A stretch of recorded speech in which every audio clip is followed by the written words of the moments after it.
میرے خاندان کو 22 خاندانوں میں شمار نہیں ہوتا تھا. مجھے اس کے اوپر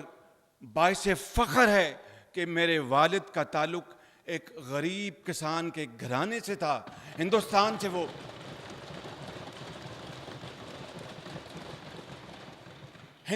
سے وہ ہجرت کر کے آئے اور 30 کی دہائی میں میرے والد صاحب نے لاہور میں اپنے بھائیوں کے ساتھ مزدوری شروع کی اور اس طرح کاروبار میں آئے. اور سن 72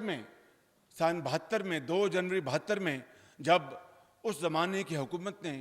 اس کے اوپر قبضہ کیا بغیر کسی معاوضے کے، تو یہ پاکستان کا سب سے بڑا سٹیل اور انجینئرنگ کا کارخانہ بن چکا تھا جناب اسپیکر، جہاں پر ہزاروں لوگوں کو روزگار ملتا تھا. اور باقی تفصیل وزیر اعظم نے بتائی، مگر ایک بات میں یہاں پر عرض کرنا چاہتا ہوں کہ جب 2 جنوری 1972 کو یہ پاکستان کا سب سے بڑا کارخانہ قومیایا گیا بغیر کسی معاوضے کے، تو وہاں پر صرف زرعی مشینری نہیں بن رہی تھی، یعنی تھریشرز، جو یہاں پر زرعی زندگی سے تعلق رکھنے والے میرے معزز بھائی موجود ہیں، ان کے بزرگوں کو اس کا علم ہے کہ اس زمانے میں اتفاق کا تھریشر پورے پاکستان میں وہاں پر بکتا تھا ہر جگہ. خالی زرعی مشینری نہیں، خالی دوسری مشینری نہیں. وہاں پر چونکہ 71 میں اپنا جنگ ہوئی تھی تو جنگی ساز و سامان بھی اس فیکٹری میں بنتا تھا. اس کے اوپر مجھے فخر ہے کہ وہ پاکستان کا حصہ ہے. قوم آج اس کا فیصلہ کرنا چاہتی ہے. امانت اور دیانت اور کرپشن اور لوٹ مار جو کہ ماضی کا وتیرہ تھا، آج قوم فیصلہ کرنا چاہتی ہے کہ جو آج اندھیروں کو ختم کرنے کے لیے وزیر اعظم کی سربراہی میں جو کاوشیں ہو رہی ہیں اور ماضی کے اندھیرے جو پورے ملک میں چھائے ہوئے تھے اور پاکستان کی معیشت کو، پاکستان کی زراعت کو، پاکستان کی تعلیم کو، پاکستان کے اسپتالوں کو جس نے تباہ کر رکھا تھا، آج قوم اس کے اوپر اچھی طرح جانتی ہے اور فیصلہ کرنا چاہتی ہے. جناب اسپیکر، یہ موقع ہے کہ اب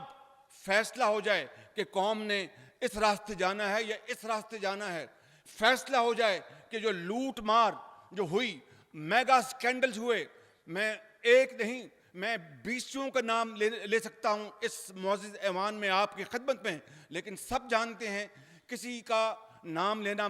مقصود نہیں، کسی سکینڈل کا نام لینا مقصود نہیں. مقصود یہ ہے کہ اس ملک کو اگر 69 سالوں میں کھوکھلا کر دیا گیا، کرپشن، کمیشن، زمینوں کے اوپر قبضے اور کک بیکس، آج قوم متحد ہے کہ ہمیں نہ صرف اس ماضی کا ہمیں احتساب کرنا ہوگا بلکہ آئندہ کے لیے ایسا راستہ منتخب کریں کہ کوئی مائی کا لال اس غریب قوم کے یتیموں کے اور بچوں کے ان کے پیسے کھا سکے. جناب اسپیکر، لیکن آج اگر الحمدللہ پاکستان میں اس شدید گرمی کے باوجود اگر آج لوگ اگر سڑکوں پہ نہیں آئے یا آ رہے جو ماضی میں آیا کرتے تھے، تو اس کی واحد وجہ ایک ہے کہ اللہ تعالیٰ کے فضل و کرم سے وہ پر امید ہیں کہ اگلے سال اور اس سے اگلے سال اس ملک کے اندر اندھیرے چھٹ جائیں گے اور ہر طرف روشنی ہوگی. بالکل سمجھتا ہوں کہ جو لوگ سی پیک کی منزل کو کھوٹا کرنا چاہتے ہیں، جو لوگ دوبارہ دھرنوں کی سیاست کی زبان استعمال کرنا چاہتے ہیں، جو لوگ دوبارہ اس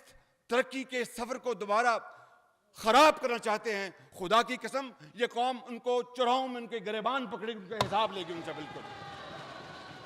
میں ان کی خدمت میں اپنے بھائیوں، بزرگوں اور بہنوں کی خدمت میں عرض کرنا چاہتا ہوں، یہ کوئی میری اور تیری کی بات نہیں، یہ